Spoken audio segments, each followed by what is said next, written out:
introduction, et vous, peut-être, je parle sous votre contrôle, Dominique Méda, peut-être vous m'en excuserez, mais je vous plaçais dans mon introduction lundi à la suite de Pierre Bourdieu et à la suite de Guy Debord également, d'une certaine façon. J'espère que je n'ai pas trop trahi votre pensée après Bourdieu et Guy Debord en vous disant que Dominique Méda était l'une des figures aujourd'hui de comprendre ce qu'était la notion de travail. Dominique Méda est une ancienne élève de Normale Supérieure de Paris, également de l'ENA, agrégée de philosophie, habilitée à diriger des recherches en sociologie, inspectrice générale des affaires sociales, actuellement professeure de sociologie à l'université Paris-Dauphine. Par ailleurs, Dominique Méda est également titulaire de la chaire Reconversion écologique, travail, emploi, politique sociale au Collège d'études mondiales. Dominique est également auteur de très nombreux ouvrages, dont Le travail, que sais-je, et Qu'est-ce que la richesse ? En plus de son exceptionnel palmarès, Dominique est chevalier de la Légion d'honneur, s'est engagé en 2012 dans le lancement du collectif Roosevelt, qui s'inspire de la démarche volontariste et interventionniste de l'ancien président américain Franklin Delano Roosevelt. Dominique Méda est engagée politiquement, elle ne se cache pas de son militantisme, plutôt à gauche, et présente à la création de nouveaux partis politiques du type de celui de Pierre Lahoutourou, qui appelle au renouvellement des pratiques démocratiques. Tout à fait intéressant par rapport à ce que nous avons évidemment écouté. J'écoutais encore très récemment une interview où vous preniez les 32 heures de travail. Je vous demande d'accueillir avec un très grand respect et une très grande chaleur Dominique Méda.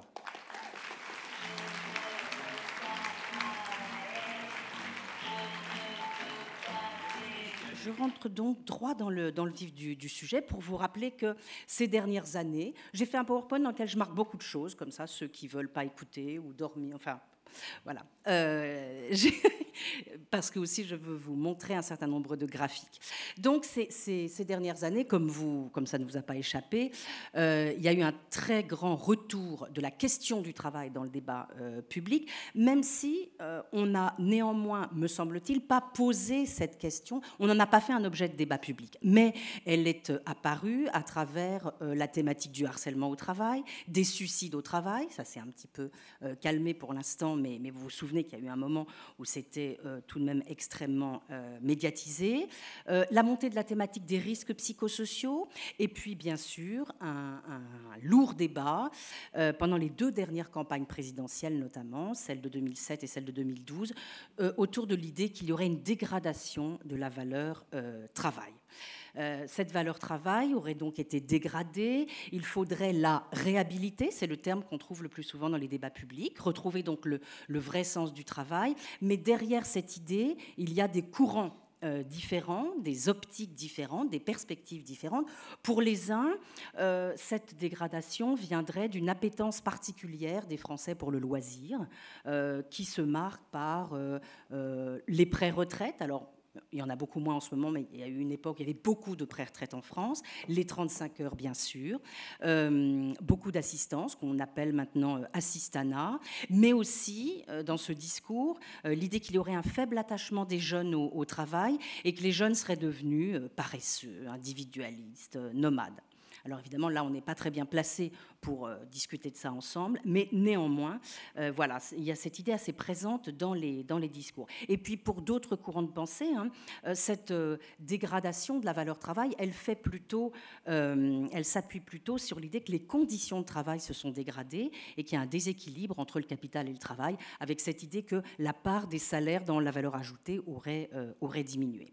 2 petites citations pour illustrer le fait que ça parcourt tous les partis politiques. Une grosse citation de Nicolas Sarkozy dans son discours de Bercy en 2007.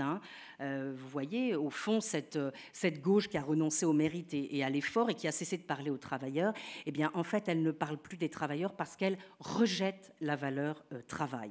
La valeur travail ne fait plus partie de ces valeurs. Elle parle, je saute un peu, je vais un peu vite, elle parle de statut, d'assistanat, d'égalitarisme, de nivellement des 35 heures. Je le dis à la gauche, je veux réhabiliter le travail et parler des travailleurs.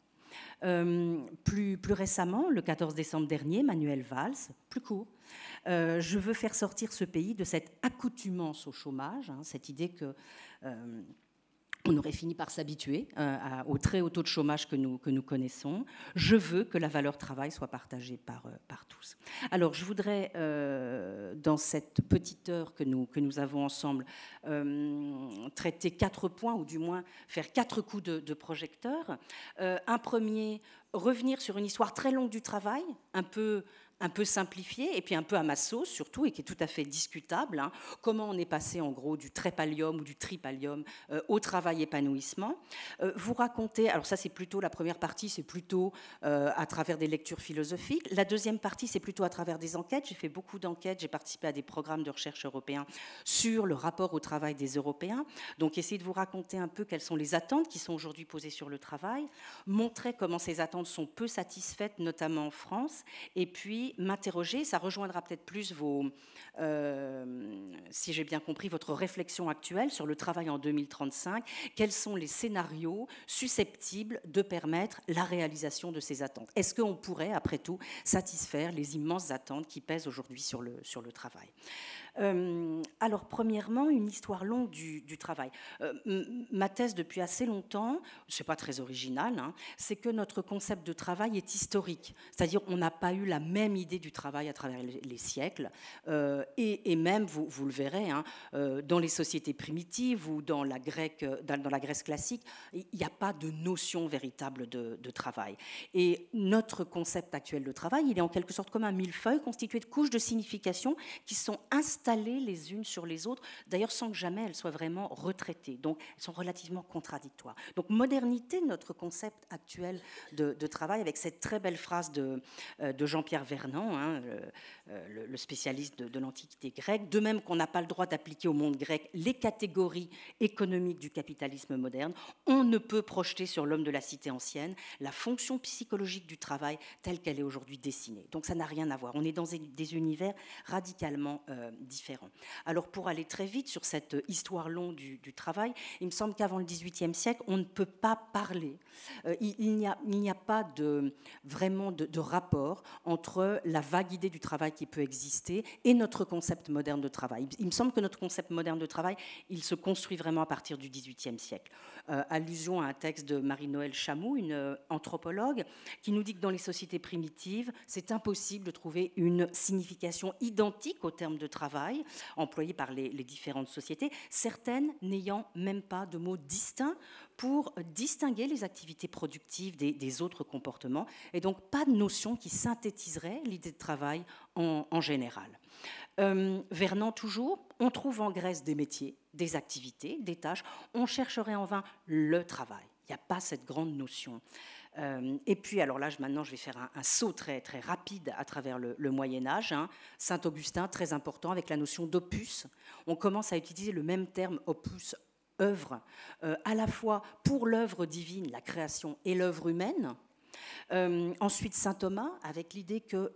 après tout, dans le travail, il peut y avoir une vague notion d'utilité commune. Et puis, peu à peu, au long du Moyen-Âge, une reconnaissance à la fois des métiers interdits, il y a une faute, pardonnez-moi, et la valorisation du travail manuel. Voilà, je vais extrêmement, extrêmement vite pour arriver à mon XVIIIe siècle et à l'idée, je voudrais vous rappeler très vite, cette idée qu'il y a sans doute plusieurs couches de signification, mais au moins 3, me semble-t-il. Une première qui est déposée en quelque sorte au XVIIIe siècle et qui est parfaitement lisible chez un auteur comme Smith, le philosophe économiste. Chez Smith, très clairement, sans qu'il emploie bien sûr ce terme de facteur de production, qui est un terme moderne, il y a bien la théorisation du travail comme cette activité qui est un moyen en vue d'une autre fin. L'autre fin étant la création de richesse. Le travail, c'est ce qui me permet de créer de la richesse. Ce travail, il est marchand, il est détachable et il est abstrait. Détachable de moi, je peux vendre notamment mon activité, c'est extraordinaire, c'est ce qui va fonder ma liberté, mon autonomie. Je peux vendre mon activité, plus tard Marx dira ma force de travail, pour en tirer un revenu. Alors bien sûr, c'est de là que va venir la notion de valeur travail. Le travail, c'est ce qui donne sa valeur aux choses. Et de surcroît, c'est très beau chez Smith, c'est très clair dans les premiers chapitres des recherches, le travail est vraiment au centre de la mécanique sociale, il tient les individus ensemble. Il y a un très beau texte dans lequel Smith raconte comment nos chemises ont nécessité le concours de milliers de personnes pour que nous puissions les porter. Mais néanmoins, Smith ne va pas jusqu'au bout et Marx se moquera de lui parce qu'il continue à penser que le travail, c'est de la sueur finalement, c'est de la fatigue, hein, c'est un sacrifice, une des utilités. Sur cette première couche de signification, vous voyez, très clair, ce qu'on appellerait économique aujourd'hui, le travail, facteur de production, vient s'installer au début du 19e une autre couche de signification radicalement nouvelle qu'on n'avait vraiment jamais imaginée auparavant. C'est cette idée que le travail est une liberté créatrice. C'est quelque chose qui commence à apparaître dans les textes français, anglais, allemands au début du 19e, notamment chez quelqu'un comme Hegel. Cette idée que le travail, c'est une liberté créatrice de l'homme et qu'avec lui, je transforme le monde, je me transforme moi-même. Évidemment, Marx va pousser cette idée à son acmé, mais Marx va bien spécifier que c'est en soi que le travail est ainsi, c'est en soi que le travail est cette formidable puissance, donc il va d'abord falloir le libérer, et notamment abolir le salariat, avant que le travail puisse devenir cette pleine puissance. Et donc sa libération est conditionnée par l'abolition du lien salarial. Et ce qui est tout à fait, alors une petite citation de Marx magnifique, ma citation fétiche, qui n'est pas très connue parce qu'elle n'est pas toujours dans les manuscrits de 44, elle est dans la Pléiade, donc c'est les manuscrits de 44. Supposons que nous produisions comme des êtres humains. Chacun de nous s'affirmerait doublement dans sa production, soi-même et l'autre. Dans ma production, je réaliserai mon individualité. C'est extrêmement moderne. Quand vous interviewez des personnes aujourd'hui, c'est ça qu'elles vous disent. C'est dans le travail, j'ai envie de dire aux autres qui je suis.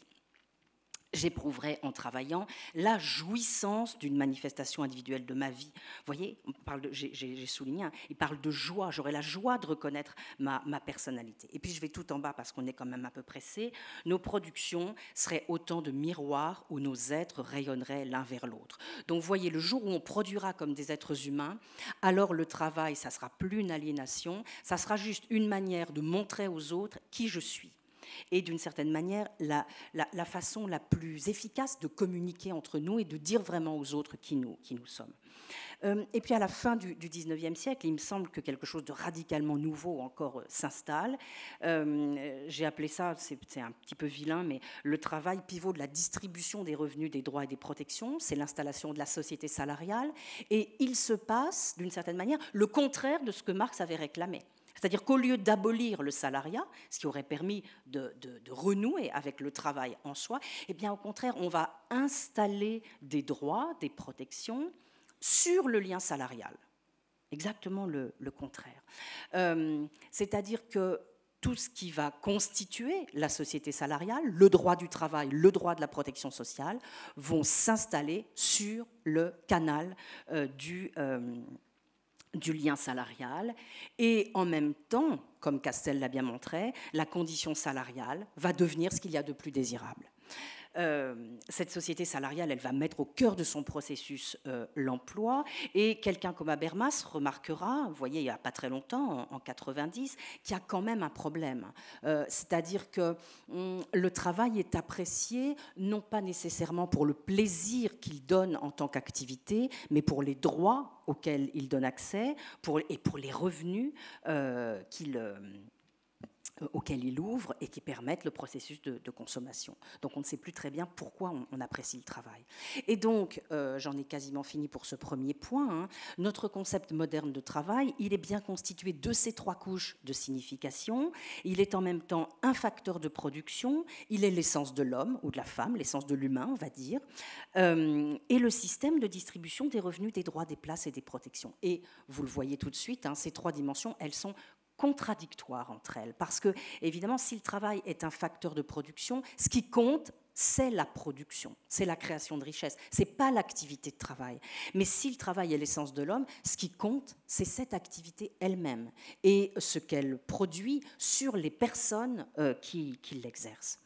Alors, dernier point, peut-être, dans nos sociétés occidentales, à la fin du XXe siècle, au début du XXIe siècle, il semble qu'on soit passé encore une étape plus loin, c'est-à-dire d'une éthique du devoir. le devoir de travailler, à une éthique de l'épanouissement. C'est la thèse d'un certain nombre de chercheurs qui nous disent que oui, le travail est aujourd'hui devenu en quelque sorte premier besoin vital et que c'est répandu la norme du travail-épanouissement. C'est-à-dire on ne travaille plus seulement pour gagner de l'argent, mais on travaille, un peu comme le disait Marx, pour se faire plaisir et surtout pour dire aux autres qui on est. Et cette nouvelle étape, peut-être que son point ultime, c'est ce que défend un sociologue allemand qui s'appelle Stefan Vosswinkel. Il nous dit que la reconnaissance est désormais fondée sur l'admiration, c'est-à-dire que ce qu'on cherche à faire dans le travail, c'est à requérir l'admiration des autres. Pourquoi ? Parce que le travail est vraiment devenu le lieu de la réalisation de soi. Et en plus, celui où l'individu peut donner sa pleine valeur, exhiber en quelque sorte sa grandeur, et donc le travail serait devenu une des principales arènes où donner à faire voir, où montrer ses performances. Donc vous voyez sur tous ces siècles l'énorme transformation que la notion de travail a subie en quelque sorte. Alors ça, c'était la partie un peu théorique. Maintenant, j'en arrive à la description des attentes que les personnes posent sur le travail et que l'on peut obtenir ou bien en exploitant de grandes enquêtes, par exemple l'European Value Study ou le World Value Survey ou l'International Social Survey Programme, beaucoup d'enquêtes européennes ou mondiales dont certains volets sont consacrés à la question du travail. Alors avec souvent des questions un peu grossières, hein, par exemple, est-ce que le travail c'est important pour vous ? Bon, et avec évidemment toutes les limites de ce type d'interrogation, mais aussi avec des entretiens qu'on peut faire approfondis avec les personnes pour essayer de comprendre ce qu'elles mettent derrière cette notion de travail. Alors là, je vous présente donc un graphique qui vous montre les réponses à la question de l'European Value Study de 1999. Il y a plusieurs vagues. La dernière, c'est 2008. Je commence par la 99. Voilà, on demande tout simplement aux gens, dans votre vie, le travail est-il important ? Alors, on va leur demander aussi pour la famille, pour la politique, pour la religion, pour les amis. Là, je vous ai mis que le travail. Qu'est-ce qu'on voit immédiatement ? Vous voyez, en bleu foncé, ce sont les personnes qui disent que c'est très important. Et puis, plus ça s'éclaircit, moins c'est important, jusqu'à aller en blanc à pas important du tout. Alors, on voit deux choses sur ce slide. D'une part, que la majeure partie des Européens disent que le travail est très important. Et deuxièmement, qu'il y a de grandes différences tout de même entre les pays. Par exemple, entre ceux que vous voyez à l'extrême gauche, le Danemark, la Grande-Bretagne, les Pays-Bas, vous voyez, où 40% des personnes disent que le travail est très important. Et puis de l'autre côté, regardez, donc à l'extrême droite, la Pologne, Malte, la Roumanie, la Lettonie et la France, qui sont entre 70 et 80% à dire que le travail est très important.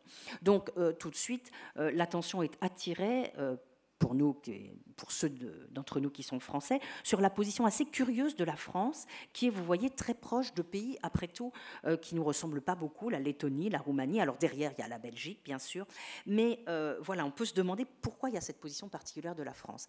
Idem pour la vague 2008, vous voyez. Même position très élevée de la France, toujours autour de 67-68% des personnes qui déclarent que le travail, c'est très important. Autre spécificité française, ça c'est une diapo que j'ai repris d'un rapport du Crédoc qui avait mouliné aussi ces enquêtes, et qui s'appelait, un rapport tout récent, très intéressant, qui s'appelle la société des loisirs à l'ombre de la valeur travail. Alors vous voyez là, on a découpé les personnes par catégorie, en quelque sorte. Donc il y a ceux qui travaillent à temps plein, à temps partiel, les indépendants, au chômage, retraités, étudiants au foyer, et on regarde 3 pays. Alors ce qui est tout à fait frappant, c'est qu'en France, tout le monde dit que le travail est très important. Vous pouvez travailler à temps plein, encore pire à temps partiel, être indépendant, être au chômage, être retraité, être étudiant et même être au foyer. Tout le monde dit que le travail est très important, à la différence, vous voyez, des autres pays. Alors, peut-être, première tentative de réponse pour cette spécificité française, ce qu'on voit, c'est qu'en France, mais aussi dans l'ensemble de l'Europe, il y a un lien très fort entre le taux de chômage et l'importance accordée au travail. Donc une première explication de cette position française, ça va être évidemment le taux de chômage très élevé que nous avons depuis très longtemps. Mais ça ne suffit pas, ça ne suffit pas à expliquer notre position. Donc je continue un peu à vous exposer de quelle nature sont les attentes qui pèsent sur le travail. Eh bien, si on regarde les différentes dimensions du travail, on parle souvent des dimensions instrumentales ou expressives. Instrumentale, c'est le travail, c'est un moyen de gagner ma vie. Eh bien, la plupart des pays européens refusent de réduire le travail au revenu, en quelque sorte. Malgré tout, ils accordent de l'importance, bien sûr, à ces dimensions qu'on appelle instrumentales. Mais ce qui est extrêmement visible, c'est que dans toute l'Europe, il y a eu depuis une trentaine d'années une montée des dimensions qu'on appelle, comme on veut, post-matérialistes ou intrinsèques, c'est-à-dire l'intérêt pour le contenu du travail. Le contenu du travail, les relations qu'on peut trouver au travail, ce qu'on peut faire dans le travail. Et donc, une montée des attentes en matière de réalisation et d'expression de soi, et puis d'attention portée aux relations. Et voilà une deuxième explication de la position française, c'est que, notamment d'après l'International Social Survey Programme, eh bien, vous avez près de 65% de la population française qui déclare cet aspect très important en 97 puis en 2005, et c'est une proportion beaucoup plus élevée que dans les autres pays européens. Je vous le montre avec ce graphique, vous voyez, donc, où on voit la France à l'extrême droite. 68% des personnes qui déclarent, très important, l'intérêt intrinsèque du travail. Donc ce qu'on fait, l'activité de travail, je dirais. Et puis vous avez là aussi un certain nombre d'assertions donc, concernant le travail. Cette idée que pour développer pleinement cette capacité, il faut avoir un travail qui, vous voyez, est plébiscité en Europe, qui est très forte en France, 78%, mais également, regardez, en Allemagne, 87%, et puis le reste avec des scores moins importants. Vous voyez, l'idée que travailler est un devoir envers la société, ça fait quand même de bons scores, presque, plus des 2/3 des personnes. Et puis ensuite, des questions un peu plus, comment dirais-je, qualifiantes, quoi. Les personnes qui ne travaillent pas tendent à devenir paresseuses. Là, c'est des opinions plus tranchées. Et puis, c'est humiliant de recevoir de l'argent sans avoir travaillé pour cela. Où les Français donc ne se distinguent pas particulièrement. Mais donc, il me semble que ce qu'il faut retenir, c'est cette idée que pour développer pleinement ces capacités, il faut avoir un travail. Alors, qu'est-ce que ça veut dire quand on creuse un peu dans les entretiens? Qu'est-ce qu'on trouve? On trouve deux choses derrière cet intérêt intrinsèque. On trouve l'ambiance de travail qui est absolument plébiscitée par tout le monde, avoir une bonne ambiance de travail, et puis l'intérêt du travail. L'intérêt du travail, c'est une notion un peu compliquée. Ça rapproche à la fois les capacités des personnes et ce qu'on leur demande de faire. Et les personnes aiment beaucoup qu'il y ait une sorte de défi, qu'on leur demande d'utiliser leur intelligence. Quand vous faites des entretiens, de nombreuses personnes souffrent notamment d'être traitées un peu comme des robots et qu'on ne leur demande pas du tout de mobiliser leur cerveau dans leur travail. Et puis évidemment, importance de la dimension relationnelle du travail, avec une attention particulière portée à la petite équipe avec laquelle on travaille au quotidien. Donc, deuxième spécificité française, cet intérêt apporté à la question du contenu du travail et de ce qu'on fait avec la petite équipe avec laquelle on travaille, le petit réseau de personnes avec lesquelles on a noué des habitudes au quotidien. Là, je vous avais mis tous ces travaux, je les avais fait en partie dans un programme de recherche européen qu'on avait fait pour mettre à l'épreuve une idée dont je vous ai dit qu'elle traînait un petit peu partout, cette idée que les jeunes n'aimeraient plus travailler, seraient détachés à l'égard du travail. Vous savez tout ce qu'on raconte sur la génération Y, maintenant il y a la génération Z. Alors, on a découpé avec l'EVS 2008, on a découpé notre population en tranches d'âge, et vous voyez le tiercé gagnant, c'est-à-dire le fait qu'on ait une bonne ambiance de travail, qu'on gagne bien sa vie et qu'on fasse des choses intéressantes, vous voyez que les jeunes sont toujours les plus nombreux nombreux à revendiquer ce tiercé. Ils ont à peu près le même tiercé que les plus vieux, mais vous voyez, ils ont des attentes encore plus intenses d'une certaine manière. Ils sont encore plus nombreux à tout vouloir à la fois. Malgré tout, enfin, c'est quelque chose qu'on trouve aussi dans les entretiens, la valeur travail est toujours dépassée par la famille. C'est-à-dire, il y a beaucoup plus de personnes, ça c'est normal, puisqu'il n'y a pas le même nombre de personnes qui ont une famille et le même nombre de personnes qui travaillent, mais la famille est toujours plus plébiscitée que le travail comme première valeur. Et ça, ce que je vous présente, c'est les résultats d'une enquête de l'INSEE qui s'appelle « Histoire de vie, construction des identités ». Les premiers résultats de cette enquête avaient été titrés « La famille, pilier des identités ». J'y reviendrai tout à l'heure. Donc, finalement, et j'en finis avec mon deuxième point, hein, si on veut conclure sur les attentes qui se portent sur le travail, on va dire que le travail est important, même très important en France, mais qu'il est moins important que la famille, que les dimensions expressives sont très développées, c'est-à-dire on ne veut pas seulement un travail qui rapporte un bon revenu, mais que les dimensions instrumentales persistent, c'est-à-dire contrairement à ce que disait quelqu'un comme Ronald Inglehart, ce n'est pas vrai que les dimensions post-matérialistes ont complètement remplacé les dimensions matérialistes. Les attentes des Français sont parmi les plus intenses. Celles des jeunes sont encore plus intenses que celles des autres tranches d'âge. Il y a une polarisation, j'en ai pas beaucoup parlé, mais il y a une polarisation très nette selon la CSP, c'est-à-dire que plus votre CSP est élevé, plus vos attentes à l'endroit du travail sont fortes. Et puis, il y a un rapprochement des modèles de genre, c'est-à-dire qu'aujourd'hui, les jeunes filles et les femmes ont des attentes au moins aussi importantes à l'égard du travail que les hommes et les jeunes hommes. Voilà, donc ampleur des attentes, on a envie d'un travail expressif, porteur d'épanouissement, de réalisation de soi et d'expression de soi. On a envie que le travail permette de dire exactement qui on est, hein, quelle est ma singularité, envie d'une bonne ambiance de travail, revendication de sens du travail, mais aussi d'utilité sociale et c'est nouveau, une revendication d'équilibre, de conciliation entre les différentes dimensions de la vie, les différents domaines de la vie. Et on pourrait dire que toutes ces dimensions-là, très expressives, relationnelles et d'équilibre, elles sont principalement portées à première vue par les jeunes et les femmes, mais en fait, elles sont très corrélées au niveau d'éducation. Hein, et comme les jeunes ont des niveaux d'éducation plus élevés que les autres, c'est ça, en fait, que disent ces résultats. J'en arrive du coup à mon troisième point. Comment est-ce que ces attentes énormes sont ou non prises en compte par le système productif et l'organisation du système productif dans les différents pays? Eh bien, il faut faire une autre petite histoire plus courte. C'est ce qui s'est passé au niveau de nos systèmes productifs dans les entreprises depuis la fin des années 80, avec deux changements extrêmement importants. Je pense que vous les connaissez très bien. Le développement des nouvelles formes d'organisation du travail, avec la qualité totale, le juste à temps, toutes ces choses-là. L'appel à l'engagement de la subjectivité. Hein. Engagez-vous dans le travail et vous serez récompensé.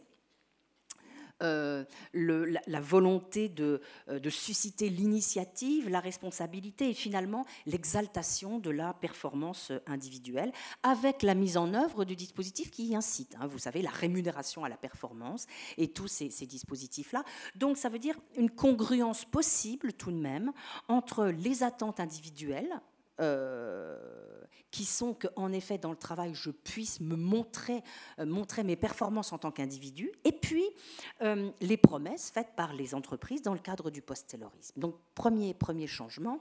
Et puis, deuxième changement qui va un peu de pair, hein, la mise en place d'une nouvelle instrumentation de cadrage de l'activité avec des indicateurs, des mesures de la performance, le New Public Management, et puis ce qui s'est développé, c'est-à-dire une autonomie contrôlée. On a donné de l'autonomie aux individus, mais en la contrôlant considérablement.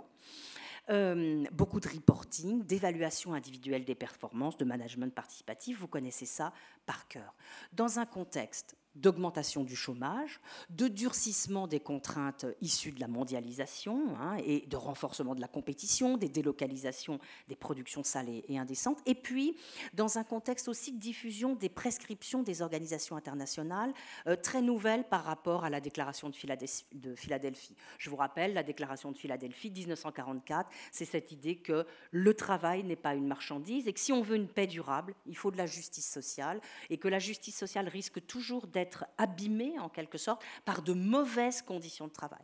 Donc de bonnes conditions de travail, c'est la condition d'une paix durable, en gros. Eh bien, ça a été un petit peu oublié, et à la place, on a plutôt... on s'est plutôt donné comme objectif de réduire les protections de l'emploi, d'activer la protection sociale et de mettre en œuvre ce qu'on appelle le Making Work Pay, ce qui vient de l'OCDE, c'est-à-dire faire en sorte que le travail paye. Et puis de financiarisation accélérée et de pression accrue pesant sur les entreprises en matière de rentabilité. Alors, qu'est-ce que ça donne sur le travail, tout ça ? Ça donne une situation du travail, notamment en France, qui n'est pas extraordinaire. C'est-à-dire, ça nous donne le fait qu'on ait ces attentes très amples et ces transformations du système productif où on a finalement promis aux gens qu'on allait répondre à celles-ci, mais où ces promesses n'ont pas été tenues, où il y a une certaine déception. Eh bien, ça donne des conditions de travail assez dégradées, ce que montre bien une grande enquête, une enquête de une des agences de la Commission européenne qui s'appelle la Fondation Dublin, sur les conditions de travail. Donc, et vous allez voir qu'il dresse un tableau des conditions de travail françaises qui sont quand même pas très bonnes, avec 27% des salariés français qui sont stressés dans leur travail. Je vous lis pas les chiffres que j'ai mis à côté pour que vous compariez, mais vous voyez, il y a d'autres pays, Pays-Bas, Danemark, Finlande, où c'est pas du tout aussi élevé. 54% qui déclarent souffrir d'une fatigue générale, 59% qui travaillent à des rythmes très élevés pendant au moins un quart du temps. Finalement, moins de gens qu'ailleurs qui sont consultés en cas de réorganisation de leur travail. Peu de gens également qui déclarent pouvoir influencer des décisions importantes pour leur travail. Et puis, vous voyez, un nombre de personnes assez faible, 21%, qui disent qu'ils sont très satisfaits de leurs conditions de travail, contre quand même une moyenne européenne à 25%. Et vous voyez, on fait moins bien que l'Allemagne, la Grande-Bretagne et l'Espagne. En France, plus spécifiquement, on a aussi une enquête conditions de travail qui nous dit que les conditions de travail se sont encore dégradées entre 2005 et 2013 et que cette nouvelle hausse semble liée au rythme accru des changements organisationnels et à la plus grande insécurité de l'emploi ressentie par les salariés. Donc une double explication, à la fois un changement de rythme, une intensification du travail et la menace qui pèse sur l'emploi. Ça, je passe. Alors, conséquence, pour certains salariés, pas pour tous évidemment, mais pour certains salariés, une perte de sens du travail. Le sentiment, ça c'est quelque chose qui revient énormément dans les entretiens, le sentiment de ne pas pouvoir faire un travail de qualité, une absence de reconnaissance. On a fait un bouquin récent sur une enquête qu'on avait faite dans une quinzaine d'entreprises sur ce sentiment de la reconnaissance et une dégradation des conditions de travail, particulièrement, paradoxalement, particulièrement dans la fonction publique et dans la fonction publique hospitalière. Il y a des publications régulières de la DARES là-dessus. Et là, je vous ai mis juste, vous voyez, un extrait de cette enquête. On ne va pas tout regarder, mais vous voyez, si on regarde cet item-là, de voir toujours ou souvent se dépêcher. Alors c'est distingué par, on distingue la fonction publique d'État, la fonction publique territoriale, la fonction publique hospitalière, et puis à comparer au privé. Et vous voyez quand même, c'est des chiffres très, très élevés. Il y a quand même ici 46% des personnes interrogées qui disent qu'elles doivent toujours ou souvent se dépêcher. Alors ici, vous voyez, dans la fonction publique hospitalière, ça a atteint des sommets, 61,7%, et donc plus élevé que dans le secteur privé. Et puis là, vous voyez, j'ai mis ces trois choses-là qui me semblent intéressantes. Devoir faire trop vite une opération qui demanderait davantage de soins, et là encore, la fonction publique hospitalière, où est-elle ? Elle est ici, présente des scores très élevés. Devoir faire des choses que je désapprouve et ne pas ressentir la fierté du travail bien fait. Alors là encore, vous voyez, avec quand même des chiffres très, très élevés, un tiers des personnes qui disent qu'elles ne ressentent pas, toujours ou souvent, la fierté du travail bien fait. Dans les témoignages, on a recueilli une remise en cause radicale du New Public Management, finalement des logiques gestionnaires et de l'importation des méthodes en vigueur dans le privé, dans le secteur public. Et ce chiffre qui me semble très important notamment quand on pense aux politiques qu'il faut mettre en œuvre pour la retraite, puisqu'on nous dit qu'il va falloir reculer la possibilité de prendre sa retraite à taux plein, reculer l'âge. Eh bien, dans cette enquête conditions de travail de la DARES, vous avez 52% des salariés qui déclarent qu'ils ne seront pas capables de faire le même travail jusqu'à 60 ans. Donc un véritable problème de conditions de travail. Ça veut dire que si vraiment on veut repousser l'âge de prise de la retraite à taux plein, il faut absolument qu'on s'occupe des conditions de travail. Bon, ça, je vais peut-être vous le passer. C'était un témoignage. On avait fait une enquête avec Radio France et des gens avaient apporté des témoignages spontanés. Ça vous dit à peu près ce que je viens de vous dire. C'était un médecin du travail qui intervenait, qui avait fait tout un témoignage en rappelant que lui, ce qu'il voyait, travaillant dans une grande entreprise de service public, il constatait des situations de souffrance au travail avec une perte de sens, une course à l'augmentation de la rentabilité et surtout une grosse critique du management, un management sélectionné sur des critères de savoir, vous voyez, diplôme le plus souvent, et non de savoir-faire, non formé à cette nouvelle politique et qui n'a pas assez de marge de manœuvre pour être légitime dans les établissements. Alors, j'en ai fini avec mon troisième point, je termine avec cette question.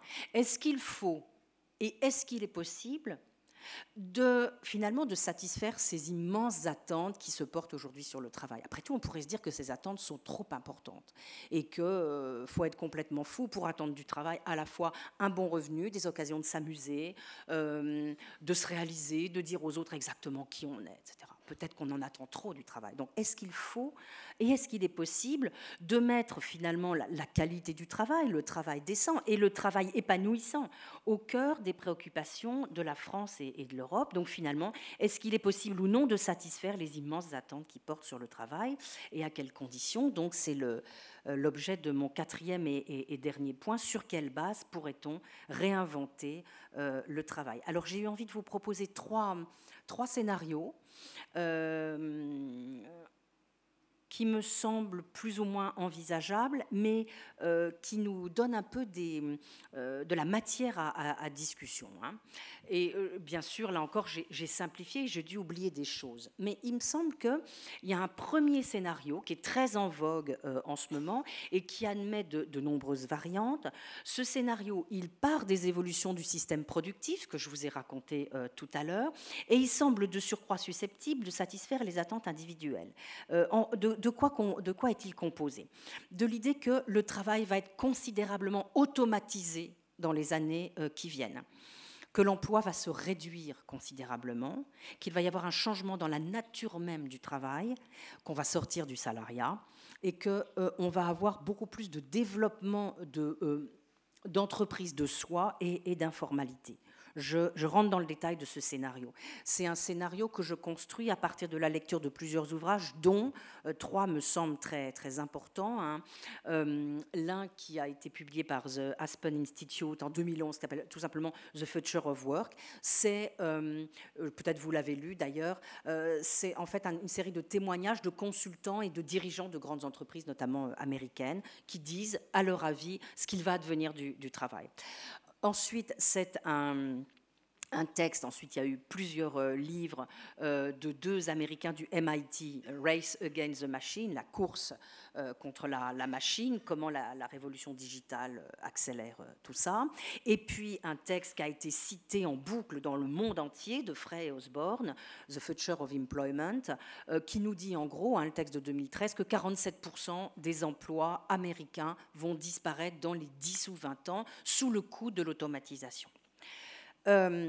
Si je reprends donc l'ensemble du panorama dessiné par ces livres, qu'est-ce qu'il nous montre? Que les nouvelles technologies détruisent irréversiblement l'emploi, que la thèse de Rifkin, The End of Work, en 1995, est confirmée et que c'est une bonne nouvelle, que le travail sera de plus en plus collaboratif. On parle de coworking. C'est la fin, nous disent ces travaux, des organisations hiérarchiques.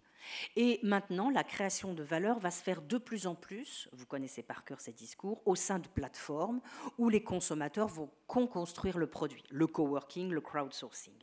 Et puis, avec tout ça, les règles qui encadrent le marché du travail, elles apparaissent de plus en plus désuètes, inutiles, handicapantes. Elles entravent le processus de destruction créatrice et donc on doit les supprimer. Voilà, me semble-t-il, le premier scénario et le panorama que nous dessinent ces ouvrages qui nous parlent du futur du travail. Alors, est-ce qu'il y a une congruence entre l'évolution des attentes et du système productif? Ça se pourrait, parce que ce qu'on nous dit en même temps dans ces ouvrages, c'est que le travail va devenir une passion. Il y aura finalement plus de différence entre le travail et le hors-travail. Les compétences spécialisées ne seront plus utiles. Ce qui sera utile, ce sont des dispositions qu'il faut savoir cultiver, savoir communiquer, exercer un leadership, pouvoir changer sans arrêt, être très flexible, être à la pointe, être engagé 24 heures sur 24. Et l'idée, c'est que chacun doit devenir son propre manager, son propre employeur, responsable de sa carrière. Ça, je pense que vous connaissez très bien tous ces discours-là. Et derrière, il y a bien sûr l'idée que le salariat, c'est une vieille forme, un vieil habit qu'il faut abandonner, et c'est tant mieux. Alors, est-ce que tout ça est congruent avec l'évolution des attentes? Ça pourrait, puisqu'on a vu tout à l'heure qu'il y avait un désir des individus de se mettre en scène, en quelque sorte, et d'être très, très, très agile. Alors, c'est une conception qui est également congruente avec les recommandations des institutions internationales depuis la fin des années 90. Cette idée qu'il faut réduire la protection de l'emploi. Je vous ai parlé tout à l'heure du Making Work Back, du Work First. L'emploi doit être en premier, et que les règles du droit du travail sont des entraves à l'emploi. Bon, qu'est-ce qu'on peut dire sur ce scénario? Moi, il me semble assez faux et assez dangereux, bien sûr. Quelles sont les limites de cette vision?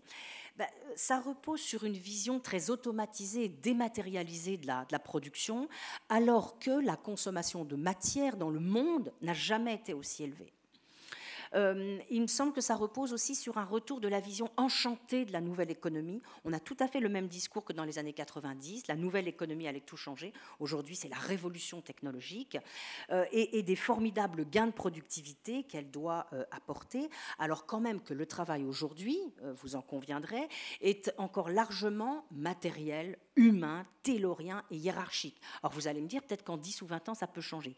Peut-être, mais il y a quand même pour le coup un énorme saut à faire. Et puis, il me semble en plus que de nombreux secteurs ne sont pas destinés à être automatisés. Par exemple, l'agriculture, les soins aux personnes, l'éducation, l'artisanat, les fabricants de beaux produits, comme on en a parlé tout à l'heure, la réparation. Voilà. Et puis, ce qui me gêne dans ce scénario numéro 1, j'en ai 3 à vous présenter, et puis on en aura terminé, c'est le déterminisme technologique qui entoure ce scénario. Cette idée que, puisque c'est possible, ça va être réalisé, même ça doit être réalisé. Et puis, c'est évidemment l'oubli des conséquences d'une telle vision du travail, qu'on commence à voir quand même avec l'ubérisation de la société, ce que The Economist a appelé le travail à la demande ou le travail au robinet, c'est-à-dire les risques attachés à la sortie du salariat et à la fin des protections. Risque aussi, et ça les auteurs y insistent, risque de polarisation de la société, avec quelques personnes complètement investies dans le travail et pour lesquelles le travail sera devenu une passion, de fait, et puis les autres qui seront devenus des esclaves des robots, ou bien qui seront dans des réserves, peut-être avec une petite allocation pour vivre. Donc des risques de polarisation, de fragmentation de la société, aussi bien au sein des sociétés occidentales que dans les différentes régions du monde. Et puis, bien sûr, moi ça m'intéresse particulièrement, un risque énorme de retour à ce qu'on appelait au XIXe siècle le travail libre, et donc à la critique qu'avait développé très tôt, dès 1840, Eugène Buret, un libéral qui avait écrit sur la misère des classes laborieuse en Angleterre et en France, et qui critiquait énormément la théorie anglaise du travail marchandise, parce qu'il disait que obligatoirement cette théorie conduisait à la baisse des salaires et à l'appauvrissement généralisé. Et puis pour finir sur la critique de ce scénario, il fait une impasse radicale sur l'augmentation du coût des matières premières et de l'énergie, et sur la nécessité d'engager nos sociétés dans la reconversion écologique. Il n'en parle absolument pas, et du coup, il me semble très gênant, et il fait également totalement l'impasse sur l'ambivalence de la croissance, mais ça c'est un autre sujet, cette idée à laquelle je me suis aussi intéressée, cette idée que quand même la croissance certes nous a apporté infiniment de bienfaits, mais que peut-être aujourd'hui, elle est également porteuse de maux. Et puis avec la question centrale de la coordination du travail, mais je vais la sauter puisque c'est ça. Hop. Voilà. Quand même, 2 mots sur les conséquences pour le travail. Hein. Le risque le travail à la demande, le travail au robinet, donc un considérable retour en arrière. Le risque d'effacement qu'on voit bien en ce moment, hein, que ce soit aux États-Unis ou en Europe, l'effacement des frontières entre travail salarié et travail indépendant. Tous les risques du travail dirigé par ordinateur. Il y a des ouvrages extrêmement intéressants là-dessus qui montrent que les gens dont le travail est dirigé par ordinateur chez Amazon ou autres deviennent complètement abétis, et puis que le contrôle du travail est considérablement renforcé. Et donc aussi la question du numérique comme avant-garde des mouvements à venir. Hein, si vous avez un peu suivi, par exemple si vous avez lu le rapport Mettling qui propose que dans le numérique on mette en place un forfait jour et qu'on mette en place un nouveau statut qu'on appelle de parasubordination. On pourra en reparler si vous le souhaitez. J'en viens à mes scénarios 2 et 3, beaucoup plus courts, vous allez voir. Il me semble qu'on pourrait développer un deuxième scénario qui, lui, au lieu de partir du développement du système productif, partirait vraiment des attentes des personnes. Hein. Les gens veulent se réaliser dans leur travail, avoir de la reconnaissance, faire du travail bien fait de qualité. Alors, si on veut ça, qu'est-ce qu'il faudrait faire ? Là, je m'appuie sur un auteur intéressant qui s'appelle Matthew Crawford, qui a écrit un joli livre qui s'appelle « Éloge du carburateur », parce que c'est quelqu'un qui avait fait des études de philosophie et d'électricien, et qui travaillait dans un think tank, et qui en a eu marre, qui trouvait que son travail n'avait aucun sens, et qui est devenu réparateur de motos. Et donc son livre, à la fois philosophique et pratique, décrit le bonheur qu'il a à renouer avec un travail qui a du sens, dans lequel il répare des motos, et où il a l'impression de renouer, y compris avec ce que disait Aristote, c'est-à-dire une activité qui a du sens et qui entraîne la reconnaissance d'autrui. Et donc, lui, ce qu'il propose, c'est qu'on revienne en quelque sorte à des communautés de fabricants et de réparateurs, à de la proximité. Le problème, c'est que ce qu'il propose de revenir en fait à l'époque antérieure à la dérive, c'est-à-dire antérieure au taylorisme, au capitalisme, au salariat, aux manufactures, au travail libre, ce qui semble quand même un tout petit peu compliqué. Voilà, j'en reste là. C'est susceptible de répondre aux attentes, mais c'est difficilement envisageable. Et puis, il y a un troisième scénario, c'est sur celui-là que je terminerai, hein, un scénario qui consisterait à prendre en compte la contrainte écologique, c'est-à-dire la mettre en premier, en quelque sorte, dire, voilà, si nos sociétés veulent vraiment se reproduire, il est absolument nécessaire de nous engager au plus vite dans la reconversion écologique, c'est-à-dire de mettre en œuvre ce que la COP21 a décidé. Et de dérouler en quelque sorte les choses selon cette priorité. Qu'est-ce que ça suppose de revoir ? Il me semble que si on est d'accord avec ça, ça suppose de revoir l'organisation du travail, la définition de l'entreprise et le rôle des institutions qui vont concevoir les normes écologiques et sociales et qui vont s'assurer de leur respect.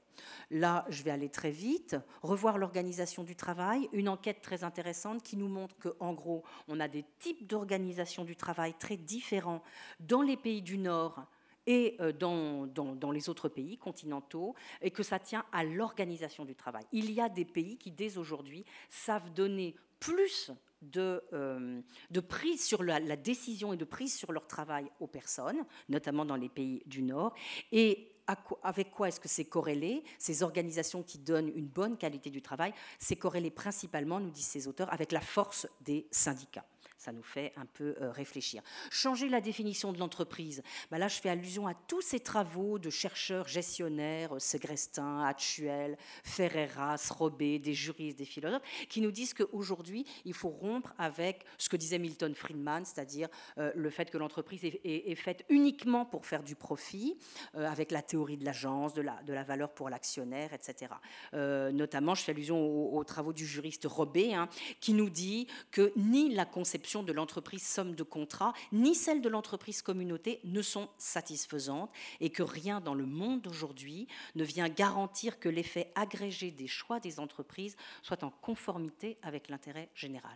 Donc il faut passer à autre chose. Il rappelle aussi que l'entreprise n'est pas juridiquement la propriété des actionnaires, mais tout ça, vous le savez, avec les travaux d'une philosophe belge intéressante, Isabelle Ferras, qui propose le bicaméralisme économique, c'est-à-dire un directoire nommé par une chambre du travail et une chambre du capital.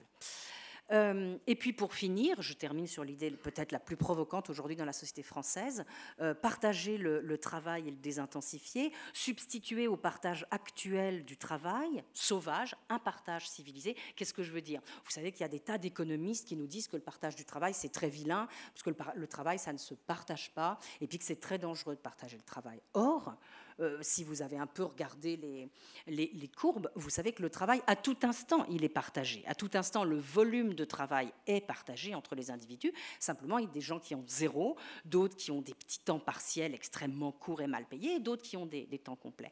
Donc, est-ce qu'on ne peut pas substituer à un partage sauvage, un partage civilisé? Je ne reviens pas sur le bilan des 35 heures. Je vous montre juste que ce n'est pas vrai qu'en France, on est ceux qui travaillons le moins. Si vous regardez bien les statistiques en durée hebdomadaire et en durée annuelle, l'Allemagne, les Pays-Bas, le Danemark travaillent moins que nous. Mais bien sûr, pour ça, il faut toujours prendre en considération le temps complet plus le temps partiel. Et c'est important de prendre en compte le temps partiel parce que souvent, quand on oublie le temps partiel, on oublie les femmes, tout simplement. Ça, j'ai pas le temps de vous le montrer. C'était le temps partiel en France et en Allemagne. Et je finis là-dessus. Un très joli, c'est mon dernier graphique, une très jolie petite vidéo faite par Olivier Passet sur le canal Xerfi, je pense que vous connaissez ça, qui montre que nous faisons mieux, nous, en France, que ce qu'on appelle les modèles, le Royaume-Uni, les États-Unis, le Danemark, et peut-être pas tout à fait l'Allemagne, mais quand même. C'est-à-dire qu'en France, nous continuons à créer des emplois et à créer plus d'emplois que d'autres pays, notamment que le Royaume-Uni ou les États-Unis, et que nous devons absolument prendre en considération, ça sera mon dernier mot, la qualité de l'emploi lorsque l'on compare les taux d'emploi. Voilà, merci pour votre attention et pardon d'avoir été aussi longue. Souvent, vous positionnez quand même le débat sur des questions françaises. C'est-à-dire qu'est-ce que nous penserions, nous devrions faire, etc. Dans la salle, il y a très peu qui vont peut-être travailler en France. Ils vont déjà une grande partie qui ne sont pas français. Beaucoup des Français ne vont pas travailler en France. Est-ce que ce discours-là est suffisamment duplicable à l'international? Je m'explique. Je pense que c'est normal aussi. Vous ne rentrez pas sur les discours que l'on peut voir aux États-Unis, extrêmement libéraux, avec une incidence très forte de penseurs comme Ayn Rand, ou des gens qui sont extrêmement sur l'entrepreneuriat, le travailler et la réussite et le succès.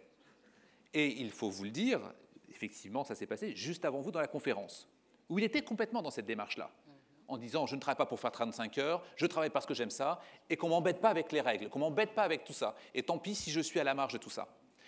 Donc ma question elle est de deux ordres, à la fois cette internationalisation, est-ce que ce discours-là tient, est-ce qu'il est solide sur une question internationale, et deuxièmement, est-ce qu'on ne tue pas le côté entrepreneuriat que l'on peut voir dans les philosophies d'Ayn Rand, etc.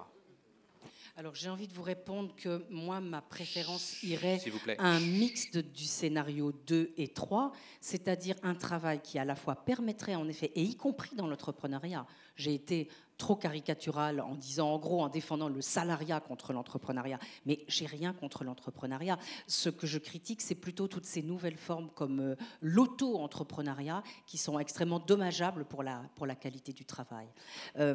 Donc, j'aurais une préférence pour une fusion de ces deux scénarios que je vous ai présentés.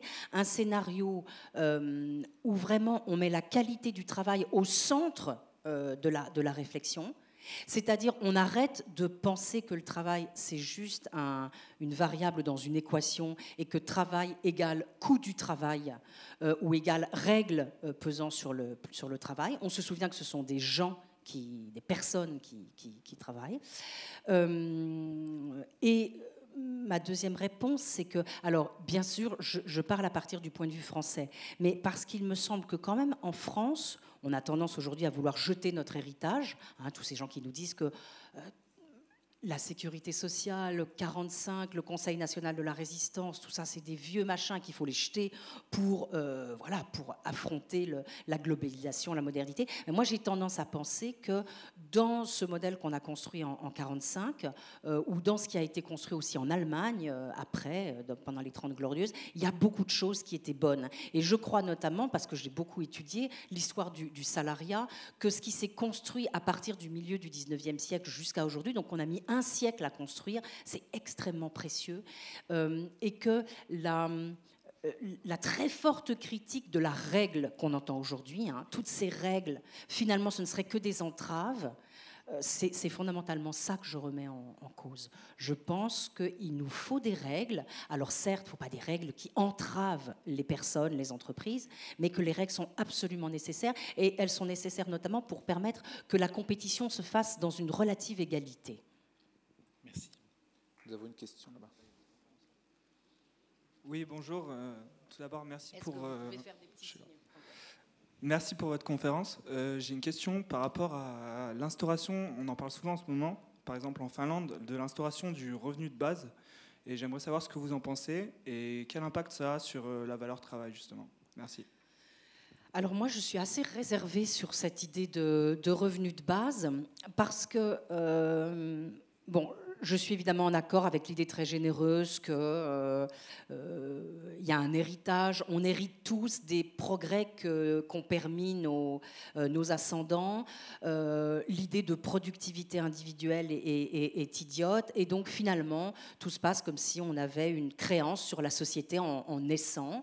Et que, on allait tous avoir droit à un revenu. Alors bien sûr, ça a des côtés intéressants parce que ça nous permet de refuser les sales boulots, d'être plus fort, ça renforce le pouvoir de négociation des travailleurs.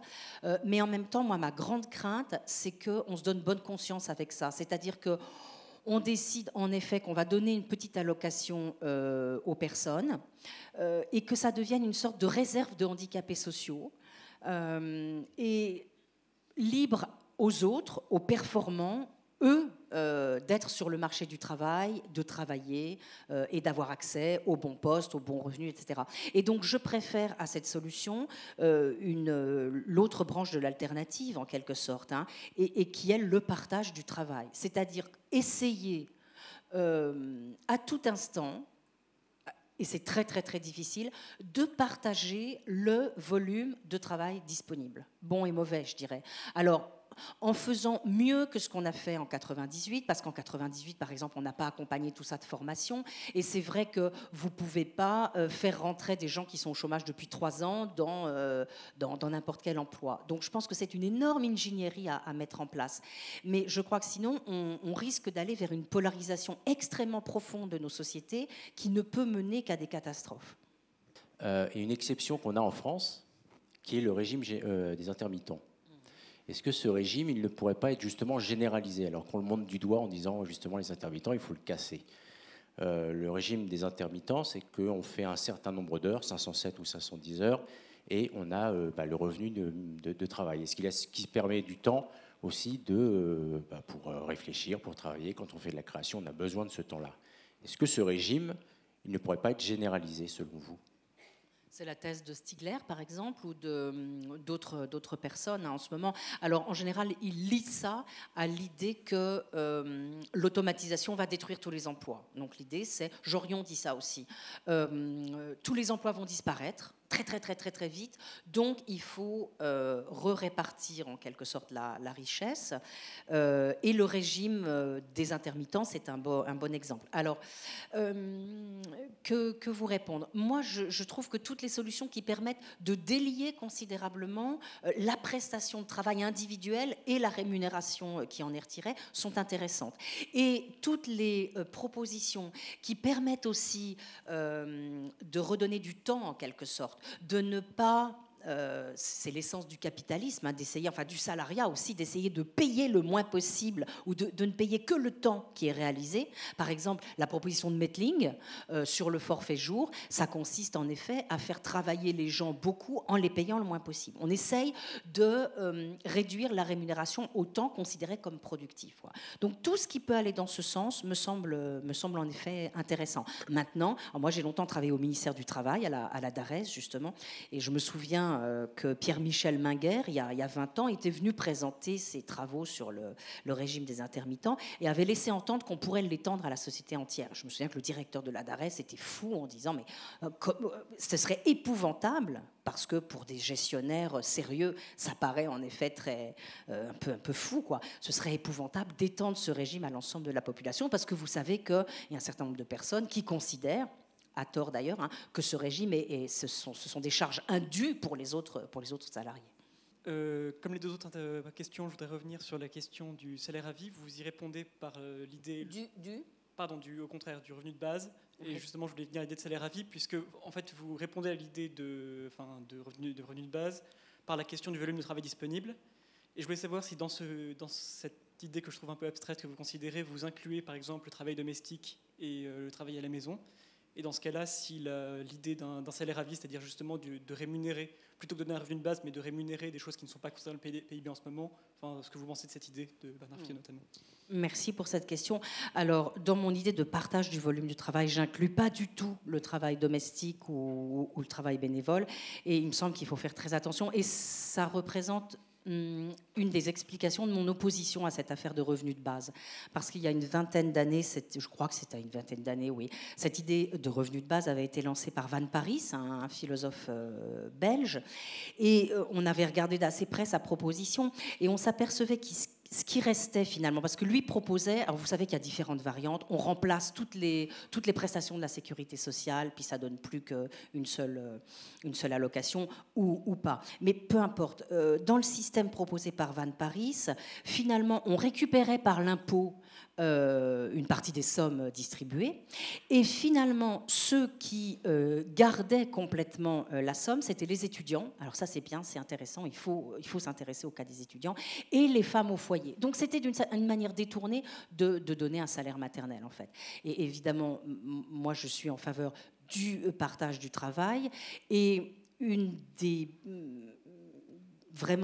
raisons les plus fortes pour lesquelles je pense que la réduction du temps de travail encore un peu, c'est-à-dire autour de 32 heures en effet. Pourquoi ça me paraît hyper important? Non seulement parce que c'est une manière de ramener sur le marché du travail tous les chômeurs de longue durée, il y a quand même 2,6 millions de chômeurs de longue durée, hein, mais surtout, à mon avis, c'est la condition absolue pour une vraie égalité homme-femme. C'est-à-dire que tant que vous aurez des temps de travail très, très longs, vous aurez évidemment des femmes qui considéreront qu'elles doivent quand même s'occuper un peu de leurs enfants, donc qui s'auto-censureront et qui ne prendront pas des temps complets, qui prendront des temps partiels, qui les handicapera sur le marché du travail, etc. La seule solution pour qu'on ait des hommes et des femmes à armes égales sur le marché du travail et à plaisir égal, j'allais dire, c'est qu'on ait un temps de travail plus court et que du coup les hommes soient obligés ou autorisés à s'occuper aussi de ce travail familial et domestique.